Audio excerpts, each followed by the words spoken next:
ferir o avanço comunista sobre a Ásia, resultando em inúmeras batalhas que deram um novo traçado ao Oriente.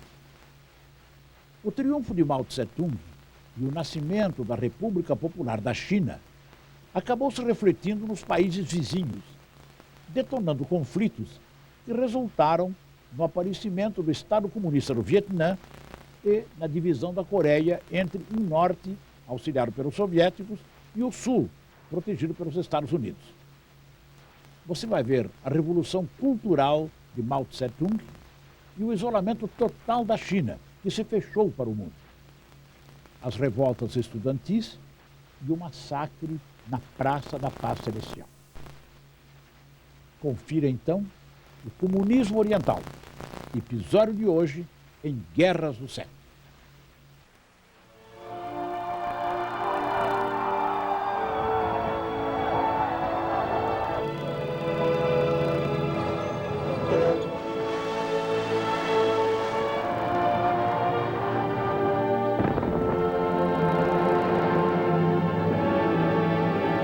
Rede Record apresenta Guerras do Século.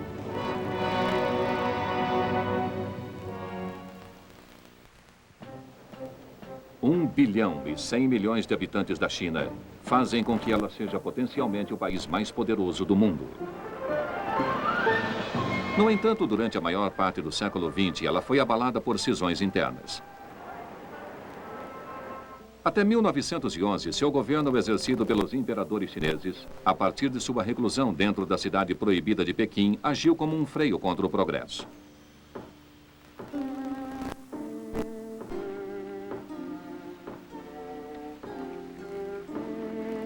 As nações ocidentais tinham pontos de comércio em Xangai e em outros portos importantes. Os ocidentais viviam uma vida totalmente separada dos chineses. Em 1911, no entanto, Sun Yat-sen declarou o país uma república, começando a trazê-la para o século XX.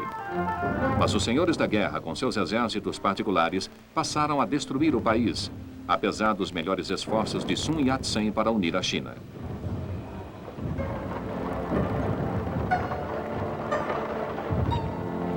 Então, em 1925, um jovem oficial do exército, Chiang Kai-shek, tomou a dianteira. Aliando-se aos comunistas, resolveu enfrentar os senhores da guerra à força e expulsar os forasteiros, pois viu que estavam roubando o potencial econômico da China através de seus portos comerciais.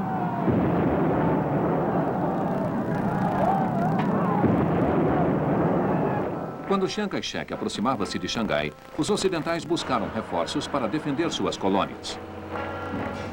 Ele decidiu então que necessitava do apoio ocidental para fazer crescer a economia chinesa e afastou seus aliados comunistas quando estes não concordaram. E assim teve início uma guerra civil, cujos resultados levariam 20 anos a ser decididos. Mas em 1931, os japoneses anexaram a província da Manchúria, que ficava ao norte da China, tornando-a a nação fantoche de Manchukuo. Insultaram ainda mais os chineses, proclamando Henry Pui, o último dos imperadores da dinastia Qing, como chefe de Estado. Enquanto isso, Chiang continuava sua guerra contra os comunistas, agora liderados por Mao Tse-tung.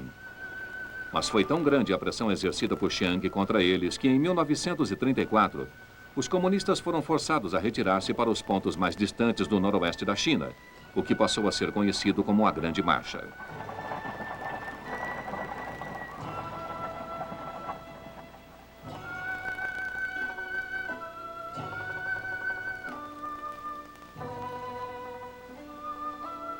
E foi ali que eles lamberam seus ferimentos e recobraram sua força.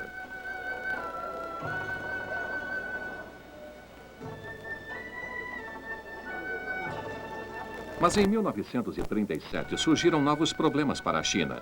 Os japoneses interessados no expansionismo invadiram o país de Manchukuo, através de uma série de ataques às suas costas. Começou então uma longa agonia para os chineses, especialmente para os que encontravam-se na parte oriental do país. Cidades como Xangai e Nanquim foram impiedosamente destruídas antes de caírem nas mãos dos invasores.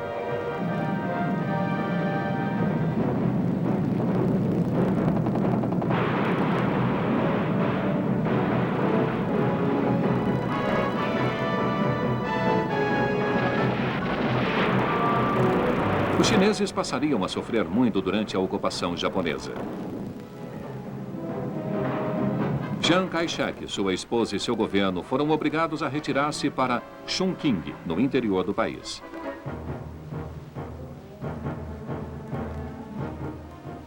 Mas mesmo assim, o resto do mundo pouco fez. A Liga das Nações achava-se incapacitada para intervir, pois o Japão a abandonara em 1933 por estar insatisfeito depois da anexação da Manchúria. Além disso, as democracias ocidentais não desejavam arriscar-se a uma guerra com o Japão por causa da China. Mas havia simpatia pela China, especialmente depois dos apelos de Madame Chiang Kai-shek, que fora educada pelos americanos. Vocês têm visto as fotos e vocês leram sobre a destruição dos lares feita pelos japoneses. O presidente Roosevelt passou então a adiantar empréstimos para que a China pudesse comprar armas modernas, que eram entregues na China pelo mar através de Burma e de lá por terra para Chongqing. Essa rota através das montanhas que separavam os dois países tornou-se conhecida como a Rota de Burma.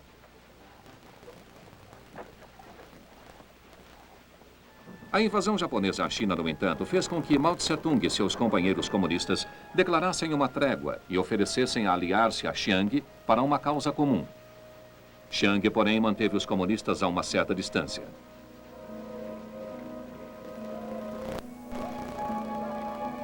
A guerra da China contra os japoneses prolongava-se exaustivamente.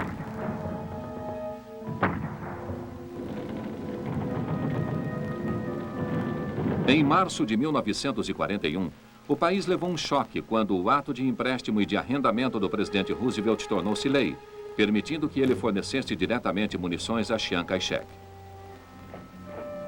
Em dezembro de 1941, o ataque japonês à base naval americana localizada no Pacífico, Pearl Harbor, fez finalmente com que os Estados Unidos e a Inglaterra ficassem do lado da China.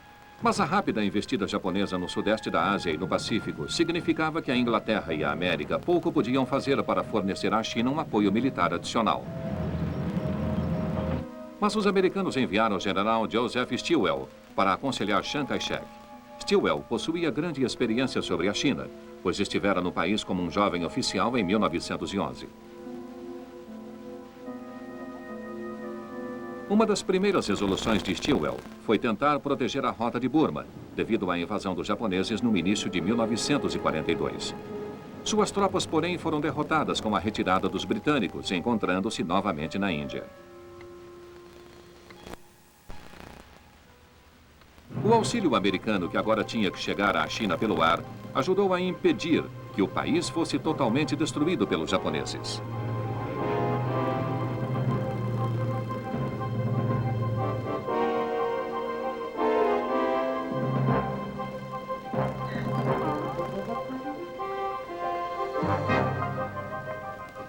Havia ainda um bando de intrépidos aviadores americanos, conhecidos como os Tigres Voadores de Chennault, comandados por Claire Chennault, que muito fez para manter a Força Aérea Japonesa afastada. Mas a ajuda americana estava sendo mandada exclusivamente para Chiang Kai-shek. Os comunistas, que estavam exercendo com sucesso crescente uma campanha de guerrilhas contra os japoneses, tiveram que agir sozinhos. E foi somente em 1944 que uma missão americana os visitou, ficando impressionada com o que viu. Mesmo assim, os americanos ainda hesitavam em fornecer armas para Mao Tse-tung, principalmente pela desconfiança que Chiang tinha dele. Nesse meio tempo, a ofensiva final dos aliados em Burma, feita em 1944-1945, viu duas forças chinesas envolvidas. Os que haviam se retirado para a Índia em 1942 começaram a construir uma estrada dirigindo-se para o sul, a partir de Ledo, no norte da Índia, com o objetivo de ligar-se a outra força que avançasse pela Rota de Burma, o que progredia velozmente.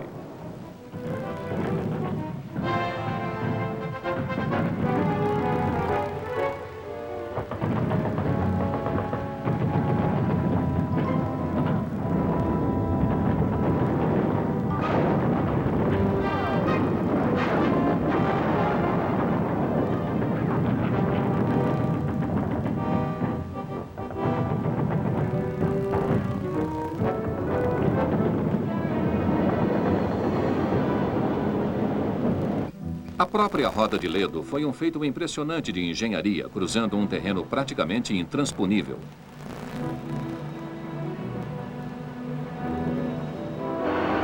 E então, no final de janeiro de 1945, as rotas de Ledo e de Burma encontraram-se, e Chiang Kai-shek pôde mais uma vez receber armas por aquela rota. O lançamento de bombas atômicas no Japão fez finalmente com que a guerra contra a China, que já durava 8 anos, chegasse ao fim, quando as forças japonesas renderam-se.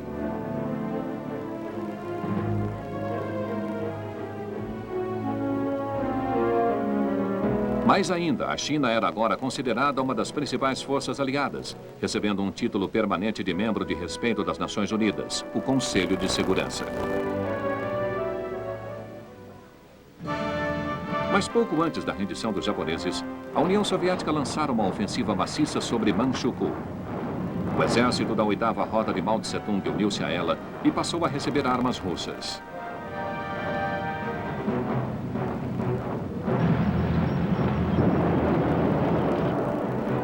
A esperança de que a China pudesse agora desfrutar da paz foi rapidamente afastada. Apesar do embaixador dos Estados Unidos na China, Patrick Hurley, ter conseguido estabelecer um encontro protelado entre Chiang e Mao em agosto de 1945, antes que a guerra contra o Japão estivesse oficialmente terminada, ficou logo evidente que a desconfiança mútua era profunda. Algumas semanas mais tarde, explodiu um conflito entre os nacionalistas de Chiang e os comunistas, que espalhou-se por 11 das 28 províncias da China. Em dezembro de 1945, o general George C. Marshall, o presidente dos chefes americanos durante o período da guerra, foi enviado à China para tentar acabar com o conflito. Sua tarefa era persuadir Mao e Chiang a fazer acordos e formar um governo de unidade nacional.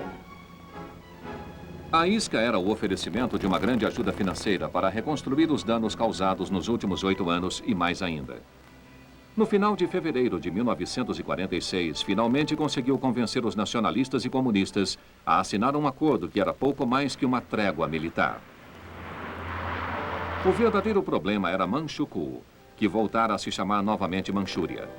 A trégua de Marshall permitiu que as forças de Chiang voltassem ao território que ainda estava ocupado pelos russos, que passaram a retirar tudo o que havia de valor. Quando os russos se retiraram, foram os homens de Mao que se adiantaram a algumas das forças de Chiang. A luta estourou na Manchúria e em outros locais. No início, Chiang Kai-shek conseguiu derrotar tudo à sua frente, mas em meados de 1947, os comunistas dominavam a Manchúria e havia uma inflação galopante no resto da China. Os Estados Unidos sabiam que o governo de Chiang era corrupto e cada vez mais impopular.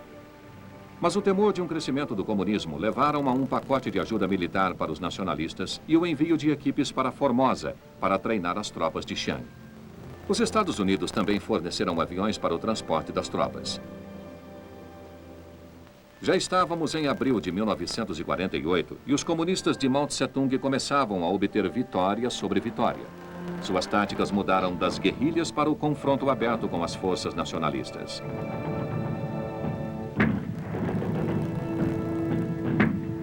No final de 1948, surgiu a Batalha de 2 meses de Suzhou, no noroeste de Nanquim e Xangai, da qual os comunistas saíram vitoriosos, capturando mais de 320 mil soldados nacionalistas. Os comunistas invadiram Pequim em janeiro de 1949. 3 meses mais tarde, tomaram o posto do governo nacionalista, Nanquim e o porto vital de Xangai. As duas cidades ficam às margens do rio Yangtze, e foi nesse rio que ocorreu um incidente dramático no final de julho. A fragata britânica Ametista navegava pelo Yangtze com suprimentos para a embaixada britânica de Nanquim. Ela foi capturada com a queda de Nanquim e aprisionada por 3 meses. No dia 30 de julho de 1949, a Ametista subitamente soltou suas amarras e saiu para o alto mar, fazendo uma viagem de 150 milhas rio abaixo, sob o fogo das baterias comunistas localizadas em terra. Destruída, mas corajosamente, conseguiu seu objetivo e dirigiu-se para Hong Kong.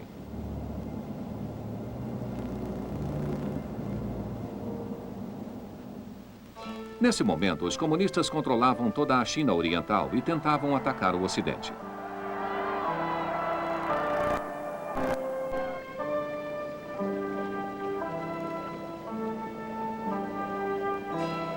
O final chegou em dezembro de 1949, quando Chiang Kai-shek e suas forças remanescentes retiraram-se para Formosa, onde estabeleceu a República de Taiwan e planejava invadir novamente a China e derrotar o regime comunista.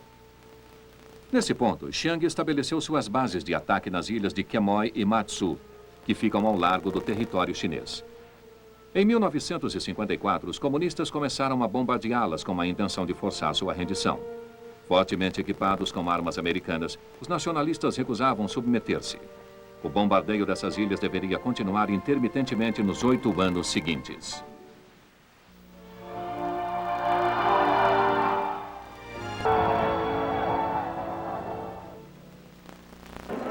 A vitória de Mao Tse-tung sobre Chiang Kai-shek serviu de inspiração para outros movimentos comunistas no sudeste da Ásia.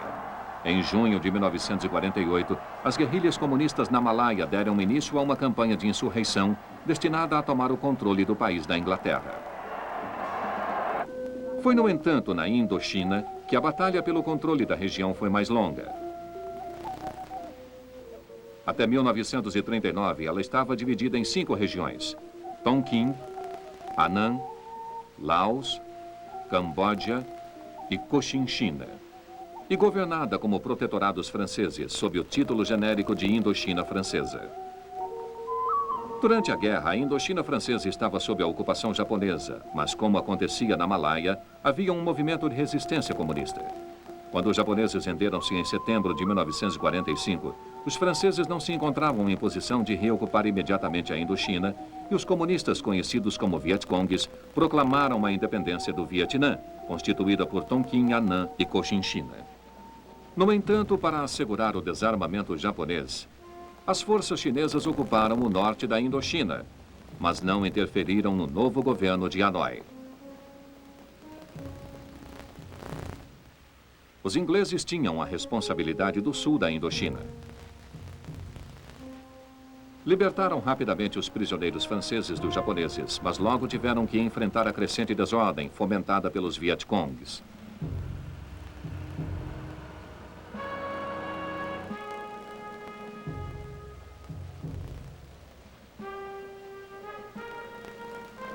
Os ingleses foram até obrigados a usar as forças japonesas rendidas para estabelecer algum controle sobre Saigon, a capital da Cochinchina. Em outubro de 1945, as forças francesas começaram a chegar e, antes do final do ano, já tinham restabelecido o controle de todo o sul da Indochina.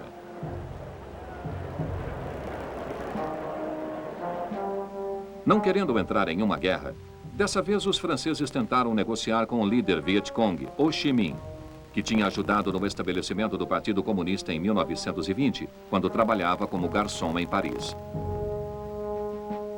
Os franceses estavam preparados para oferecer uma independência limitada, sob o imperador Bao Dai, mas isso era inaceitável para os Vietcongues, especialmente por Bao Dai ter sido um fantoche japonês.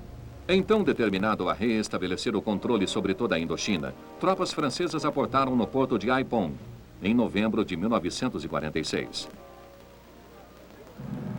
Entraram rapidamente em Hanoi, mas a maior parte das forças Vietcongues tinha, no entanto, se retirado para regiões mais remotas.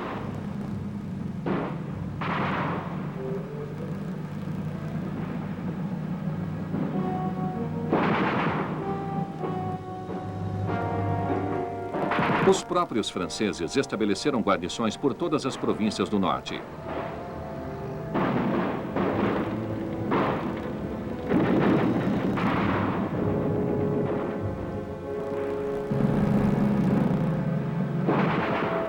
Em janeiro de 1950, Ho Chi Minh declarou que o seu governo era o único legítimo no Vietnã, e isto foi reconhecido pela União Soviética, China e pelo remanescente do bloco comunista. Armas americanas começaram a ser enviadas quando os Estados Unidos e as outras democracias ocidentais deram o seu apoio imediato ao regime de Bao Dai, que era apoiado pelos franceses. Mas em fevereiro, os Vietcongues começaram a atacar as guarnições francesas próximas à fronteira chinesa. No final de 1950, já tinham obrigado os franceses a abandonar as regiões fronteiriças e a moral estava muito baixa. Um dos soldados franceses mais destacados, o Marechal Jean-Marie Delattre de Tassigny, foi então apontado como alto comissário e comandante em chefe. Ele instituiu uma nova estratégia ofensiva. As áreas mais importantes do norte da Indochina deveriam ficar mais seguras.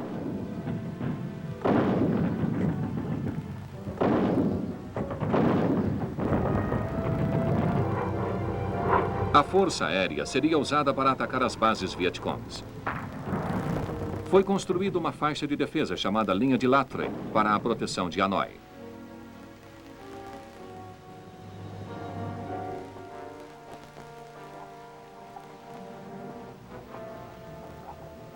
De Latre formou o que restava de suas forças em colunas móveis, que, apoiadas por paraquedistas, iriam contra-atacar as investidas Vietcongs.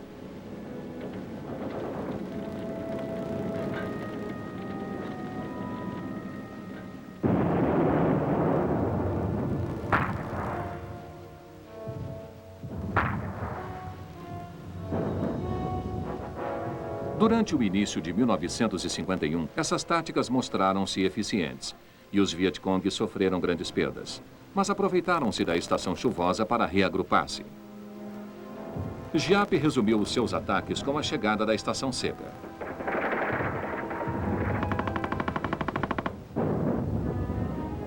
Mas em outubro de 1951, os franceses infligiram-lhe outra derrota.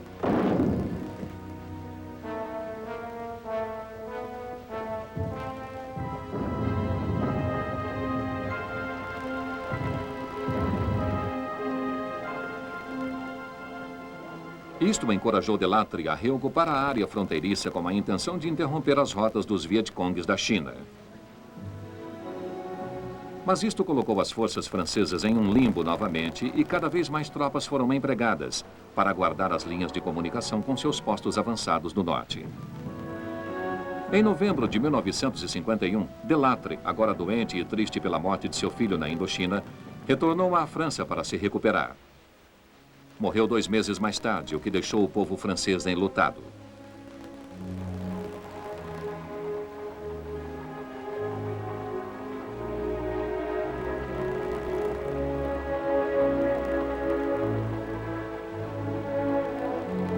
O general Raoul Salan sucedeu a De Latre e percebeu que os Vietcongs não seriam derrotados a menos que mais forças francesas fossem enviadas.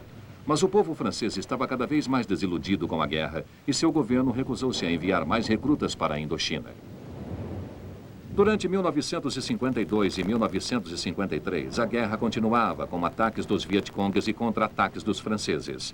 Em abril de 1953, os Vietcongs invadiram o Laos, o que serviu para levar as forças francesas ainda mais longe. Mas reforçados pelo suprimento adicional de armas americanas, os franceses convenceram-se de que sua força bélica superior poderia ainda infligir uma derrota decisiva sobre os Vietcongs. Mas ainda seria necessário encontrar-se uma isca para atrair o núcleo das forças Giap. Os franceses atacaram a aldeia de Dien Bien Phu, que era o centro da rota de fornecimentos dos Vietcongs na rota da China para o Laos.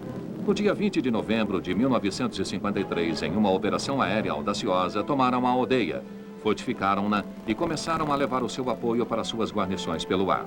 Os franceses acreditavam que Giap se concentrasse rapidamente contra isso, mas que a dificuldade causada por aquele terreno difícil coberto de florestas tornaria impossível que levasse artilharia pesada para sustentar aquela posição. Não contaram, no entanto, com a engenhosidade e a dedicação dos Vietcongs, que literalmente abriram uma nova rota de fornecimento através da floresta, transportando armas antiaéreas e outros tipos chinesas. Dien Bien Phu consistia agora em um número de pontos fortes, mas no final de março de 1955 os Vietcongs tinham derrotado vários deles. A Força Aérea Francesa ajudou na defesa dos pontos fortes que ainda existiam. Mesmo assim, os Vietcongs continuaram a manter sua pressão.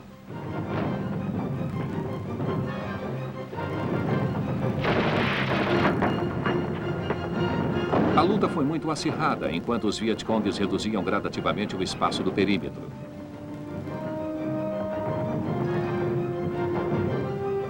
Mais uma vez, as perdas dos Vietcongs foram elevadas e isso encorajou os franceses a lançar mais reforços. Infelizmente, muitos deles caíram em terrenos ocupados pelos Vietcongs. Teve início então a estação de chuvas, o que limitou a ajuda aérea.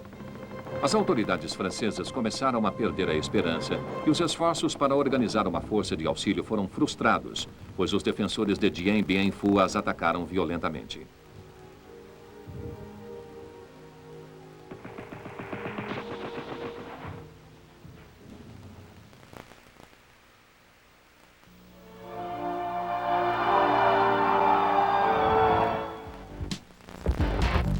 Leozinho, que notas são essas?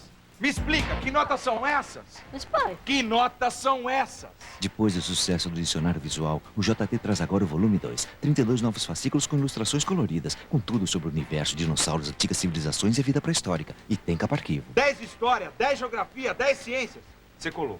Você colou, você colou, você colou. Dicionário Visual volume 2. Só tem no JT. Fascículos todas terças e sextas. Continue colecionando. Dia 10 de setembro, 2 grandes jogos internacionais. 3h30 da tarde, a Rede Record começa a transmitir o Campeonato Italiano. Somente jogos exclusivos do torneio mais competitivo da atualidade. E para começar, o grande clássico, Parma e Inter, Campeonato Italiano. 5h30 da tarde, uma grande festa para um mito do esporte mundial. Comemoração dos 50 anos de Franz Beckenbauer. Participação de superídolos, Pelé, Maradona, Jairzinho, Johan Cruyff, Carlos Alberto Torres e a seleção alemã de Masters. Comemoração dos 50 anos de Franz Beckenbauer. Ao vivo, direto de Munique. 2 grandes jogos a partir das 3h30 da tarde. Os Vietcongues fizeram seu ataque final contra Dien Bien Phu. Os defensores franceses lutaram desesperadamente, mas ficaram reduzidos a pontos de resistência espalhados. E assim o coronel Christian de Castries, o comandante, foi obrigado a render-se.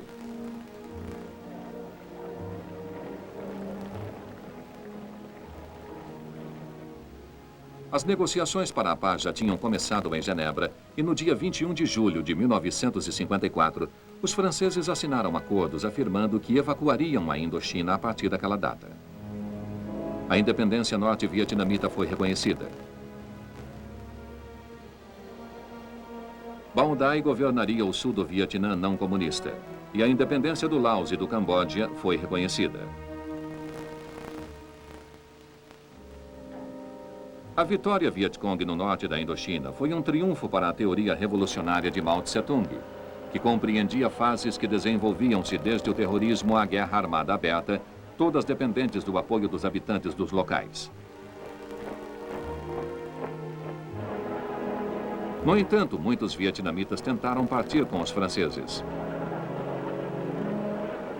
Para os próprios franceses, a Indochina foi uma experiência decepcionante, que logo se repetiria na África do Norte. Mas a Indochina ainda iria perseguir a América durante os 20 anos seguintes. Mas a China de Mao Tse-tung não foi somente uma exportadora da Revolução Comunista em seus anos iniciais. Queria também expandir suas fronteiras, especialmente para o sudoeste.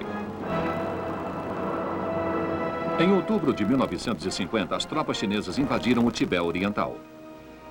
Naquele mesmo ano, conseguiram ocupar completamente esse país remoto e pacífico, forçando o Dalai Lama, seu líder espiritual, a tornar-se um fantoche chinês. O ressentimento tibetano foi profundo e, começando em 1956, houve uma série de revoltas que seriam abafadas pelos chineses com grande severidade.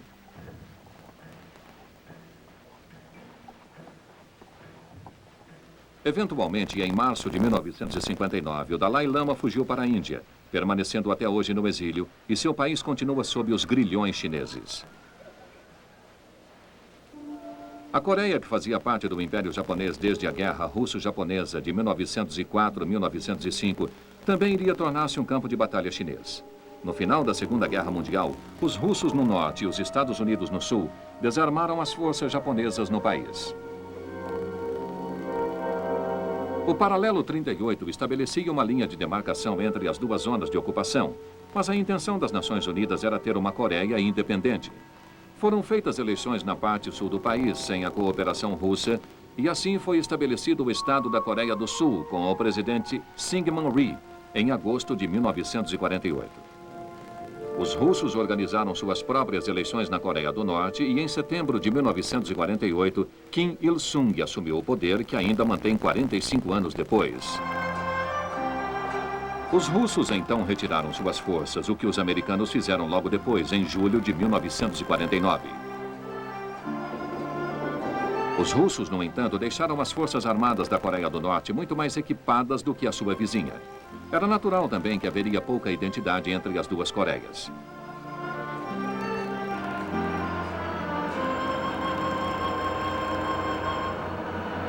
Menos de um ano depois, no domingo de 25 de junho de 1950, as tropas da Coreia do Norte fizeram um ataque de surpresa além do paralelo 38. Estavam determinadas a remover o que encontrassem do governo fantoche ocidental da Coreia do Norte e reunir o país em um só.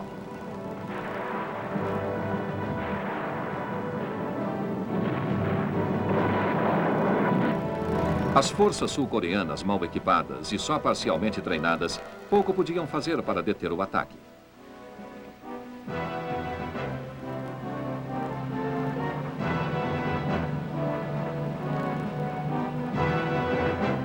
Depois de 3 dias, Seul, a capital da Coreia do Sul, caíra nas mãos dos norte-coreanos.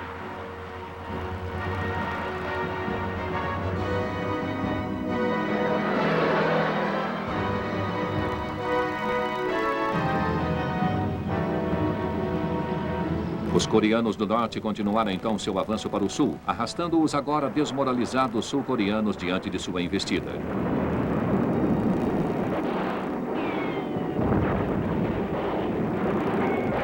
Inevitavelmente, grandes números de civis foram capturados durante a luta.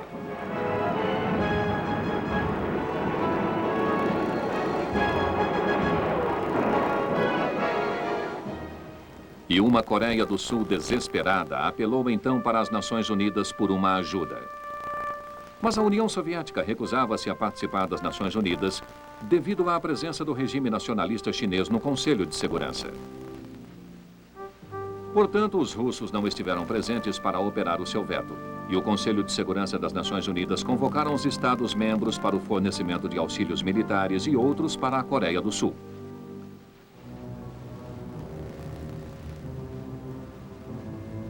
Imediatamente, as forças navais e aéreas dos Estados Unidos começaram a se formar. No dia 1º de julho de 1950, as primeiras forças terrestres das Nações Unidas, tropas americanas lançadas pelo ar, vindas do Japão, chegaram em Pusan, no extremo sudeste da Coreia do Sul. Mais forças chegaram por mar nos próximos dias e dirigiram-se para o norte para tentar parar os norte-coreanos.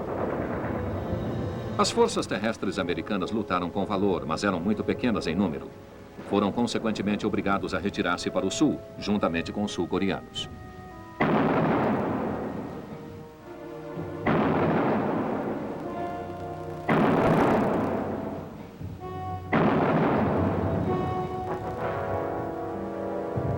No final de julho, toda a Coreia do Sul tinha sido derrotada pelo Blitzkrieg norte-coreano, exceto o sudeste e em torno de Pusan.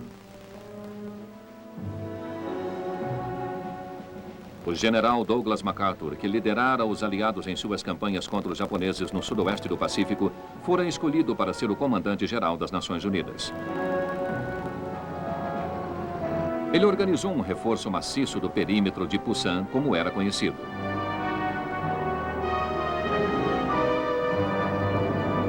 No final de agosto, já tinha conseguido uma superioridade de 2-1 sobre os coreanos do norte em torno de Pusan e decidiu que chegara a hora de uma contraofensiva. O plano de MacArthur era muito audacioso. Ordenou um ataque anfíbio em Incheon para distrair os coreanos do norte e assim conseguir um certo desvio da atenção de Pusan. Os ataques a Incheon foram feitos no dia 15 de setembro.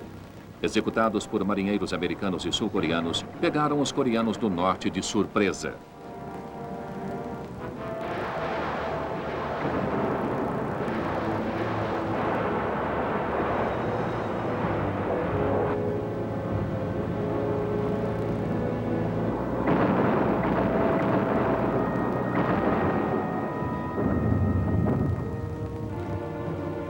O desembarque foi rápido e garantiu o avanço para o interior. Uma divisão americana de infantaria foi então lançada por ar e as forças combinadas atiraram-se contra Seul.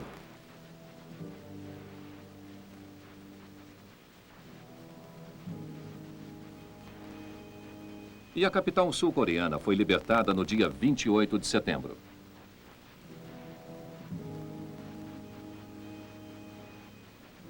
Enquanto isso, as manifestações no perímetro de Pusan começaram no dia 19 de setembro. Isso aumentou a confusão dos coreanos do norte e, em 1º de outubro, suas forças recuavam rapidamente pelo paralelo 38.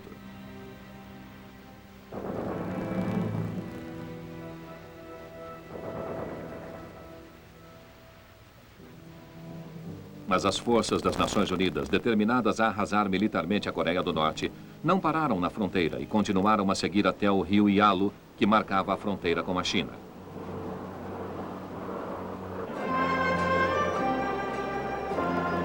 Muitos soldados da Coreia do Norte foram capturados.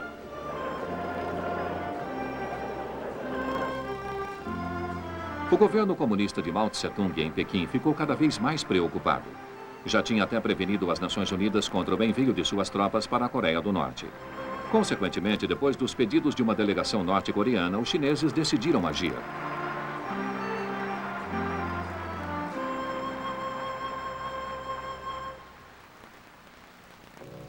Durante o mês de outubro, 180 mil soldados chineses agruparam-se secretamente na Coreia do Norte. Nesse momento, o frio violento do inverno coreano já tinha chegado. No dia 27 de novembro, os chineses lançaram um ataque repentino sobre as forças das Nações Unidas.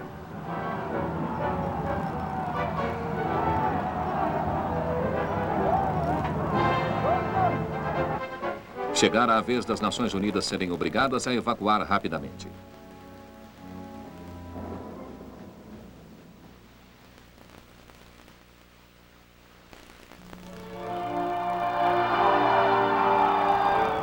Prazeres da carne. Relaxe no sofisticado American Bar. Os chineses, com equipamentos leves, estavam mais preparados para as condições apresentadas pelo inverno e, antes do fim de dezembro, alcançaram o paralelo 38, onde as forças das Nações Unidas tentaram impedi-los de avançar. Mas, em breve, as tropas das Nações Unidas foram obrigadas a recuar ainda mais para o sul.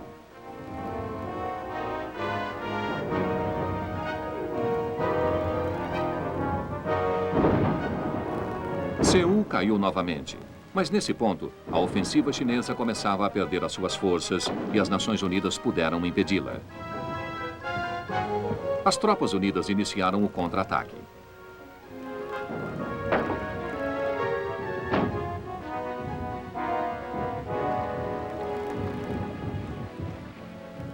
Seul foi recapturada e os chineses e coreanos do norte obrigados a recuar do paralelo 38.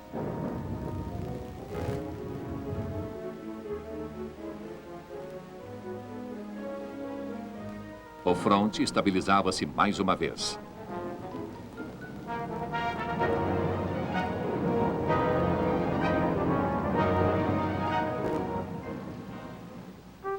Durante a luta, numerosas tropas das Nações Unidas foram aprisionadas e foram submetidas a uma lavagem cerebral sistemática, exercida pelos captores chineses e norte-coreanos. O general MacArthur, considerado por muitos o melhor soldado da América, queria atacar o santuário chinês ao norte do rio Yalu, que era a fonte de origem de suas operações. Ele estava mesmo preparado para usar armas nucleares. O presidente Truman ficou horrorizado, temendo que isso resultasse em um ataque soviético à Europa Ocidental e o início de uma terceira guerra mundial. E, consequentemente, destituiu MacArthur. Foi com a mais profunda tristeza pessoal que me sinto obrigado a tomar essa decisão. O general MacArthur é um dos nossos maiores comandantes militares, mas a causa da paz mundial é muito mais importante do que qualquer indivíduo. Não queremos alargar o conflito e faremos todos os esforços para prevenir esse desastre.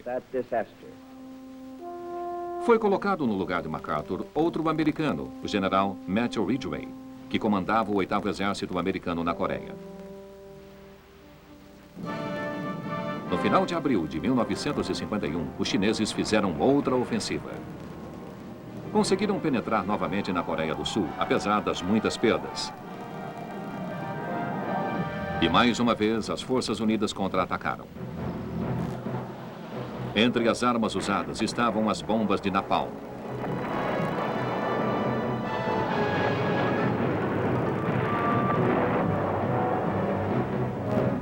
Os chineses e norte-coreanos foram obrigados a recuar.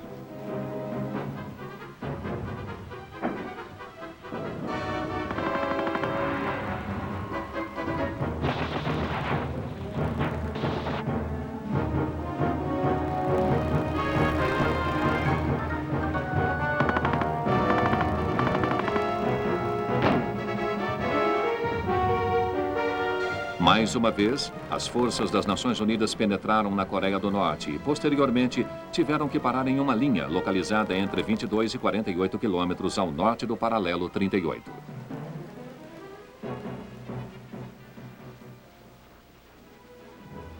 Já estávamos no final de junho de 1951 e havia indícios de que os chineses pudessem estar preparados para negociar a paz. No início de julho, foi feita uma reunião a bordo de um navio hospital dinamarquês. Tornava-se claro, todavia, que os chineses não tinham a menor pressa em concordar com a paz, apesar das Nações Unidas estarem preparadas para reconhecer uma divisão permanente da Coreia ao longo do paralelo 38. Para os chineses, seria uma falta de oportunidade cessar as hostilidades logo depois de terem sofrido uma derrota militar. Precisavam de tempo para reconstruir suas forças, reconhecendo que as Nações Unidas não desejavam fazer maiores ofensivas, com medo de serem acusadas de atrapalhar os esforços para a paz.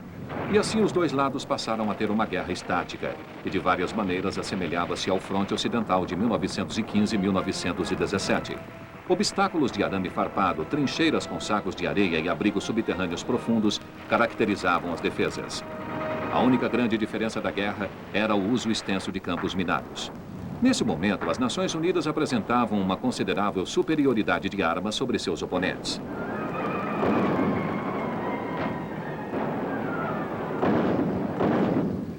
Mas os norte-coreanos e os chineses tinham muito mais homens adeptos ao costume de esconder suas posições através do uso de camuflagem.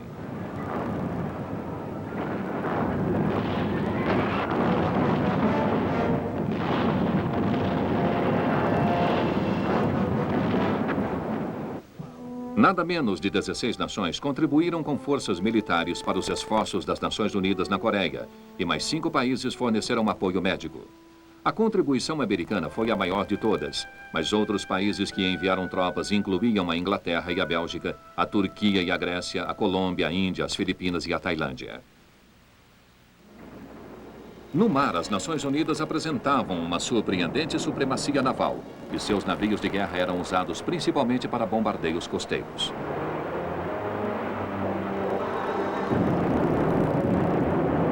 Aviões originalmente de carreira faziam também a ofensiva na Coreia do Norte.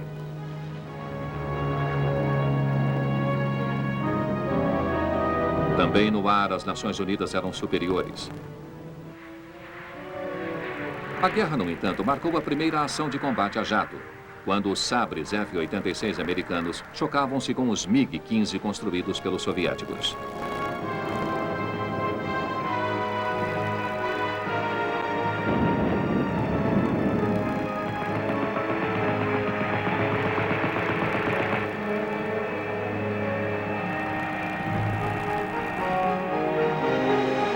Os bombardeiros aliados, inclusive o enorme B-29, que atirara as bombas atômicas no Japão em 1945, atacaram as linhas de comunicação na Coreia do Norte. Os caças-bombardeiros também foram extensamente usados pelas Nações Unidas.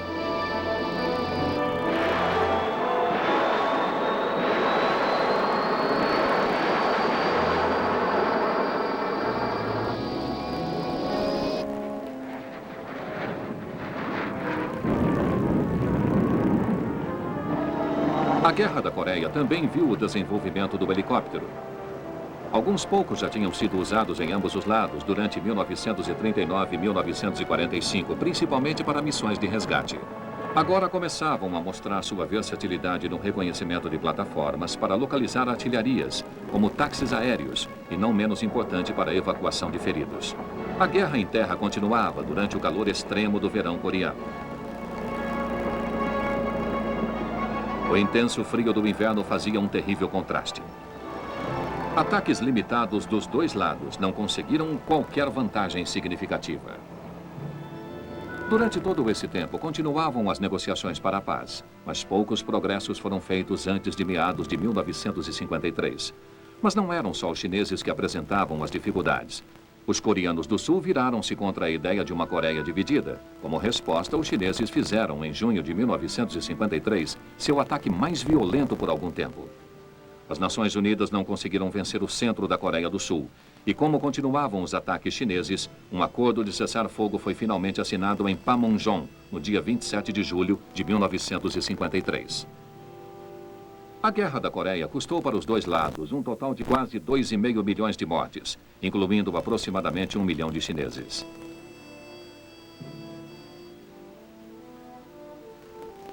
Enquanto a guerra demonstrava que as Nações Unidas podiam agir em concerto diante de uma agressão direta, serviu também para criar uma contínua tensão entre as duas Coreias, tensão que continuou nos anos 90.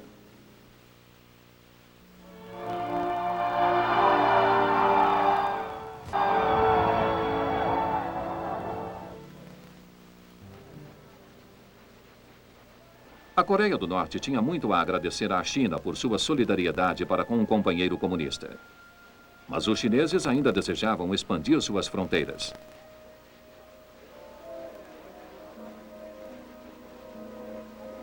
Em 1956, os chineses começaram a construir uma estrada do Tibete ao norte que ia até sua província em Xinjiang, mas que passava através de território considerado pela Índia como parte de sua província de Caxemir, e ela então objetou a isso.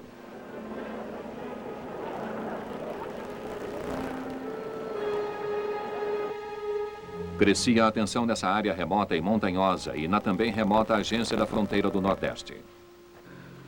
Eventualmente, em julho de 1962, as tropas chinesas atacaram do outro lado da fronteira tibetana, próximo de Burma. Afastaram as forças indianas cujas linhas de comunicação foram tremendamente afetadas.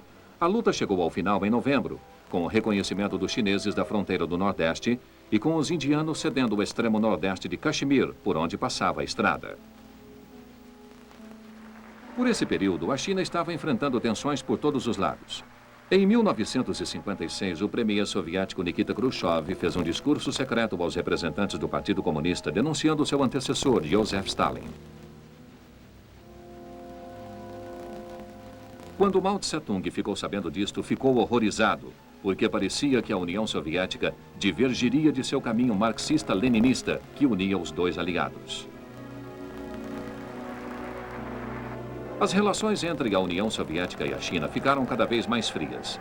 Em 1960, Mao baniu a legião de conselheiros soviéticos que vinham tentando ajudar a modernizar a China e resolveu que ela devia tornar-se o Estado comunista mais importante do mundo. E foi neste momento que a China explodiu sua primeira bomba nuclear em outubro de 1964.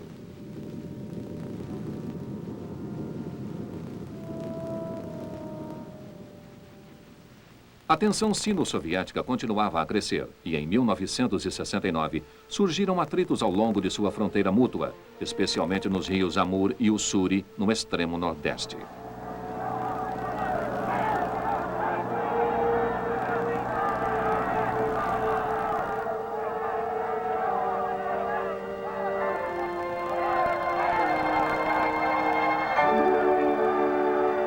Esses conflitos deveriam continuar intermitentemente durante os próximos 15 anos.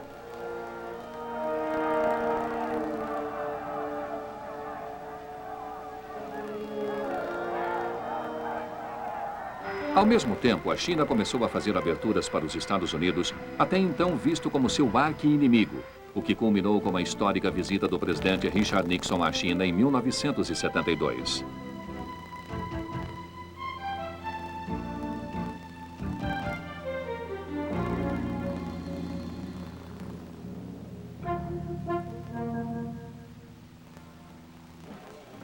Mas a própria China encontrava-se agora em grande desordem.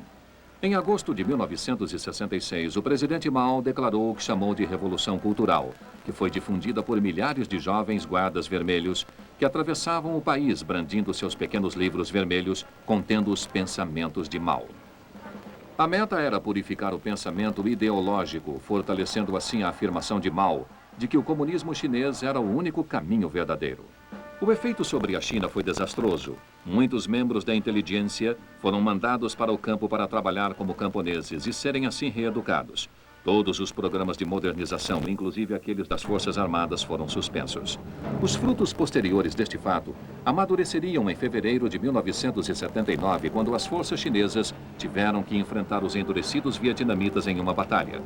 O Vietnã invadira seu vizinho ao ocidente, o Camboja, em janeiro de 1979. Para reafirmar a influência de Pequim sobre a região, os chineses atacaram então o seu vizinho do sul.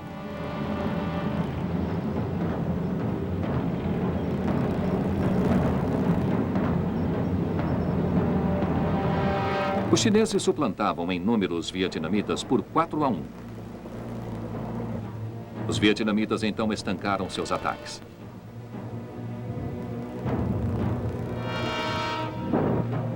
Temendo que a guerra pudesse ser prolongada, os chineses recuaram rapidamente, seguidos pelos vietnamitas. Os danos causados pela Revolução Cultural ficaram bem visíveis.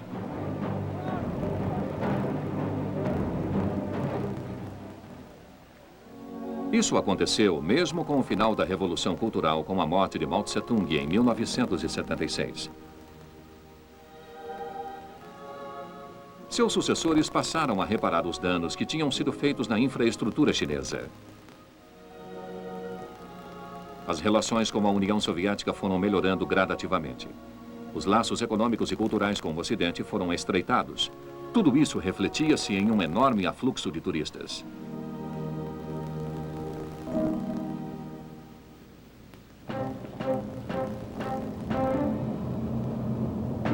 Um certo grau de liberalismo começou a enraizar-se na China, com o relaxamento da rígida censura exercida sobre os noticiários e as opiniões.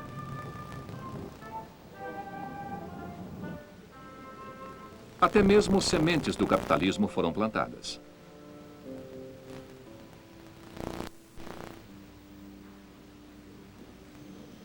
Mas os governadores da China só estavam preparados para desviar-se um pouco da rígida disciplina do marxismo-leninismo. Com o avanço dos anos 80, estudantes e outros agitavam-se crescentemente por uma maior liberalização e reformas. Temendo que a anarquia tomasse conta do país, as autoridades finalmente reagiram em junho de 1989.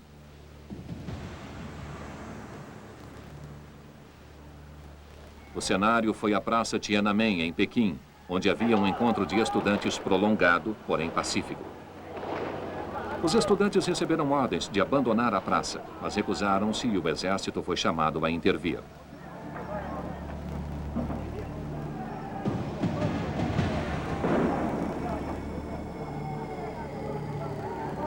Em seguida veio a violência e crescia o número de mortos e feridos.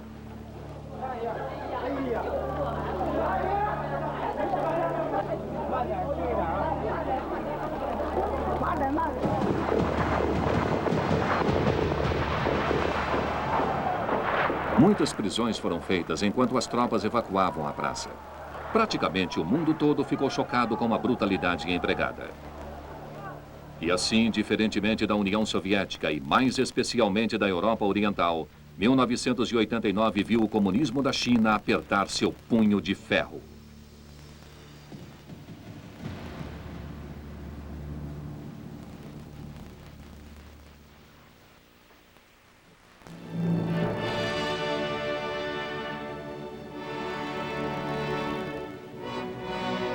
Rede Record, 42 anos. O melhor começa agora.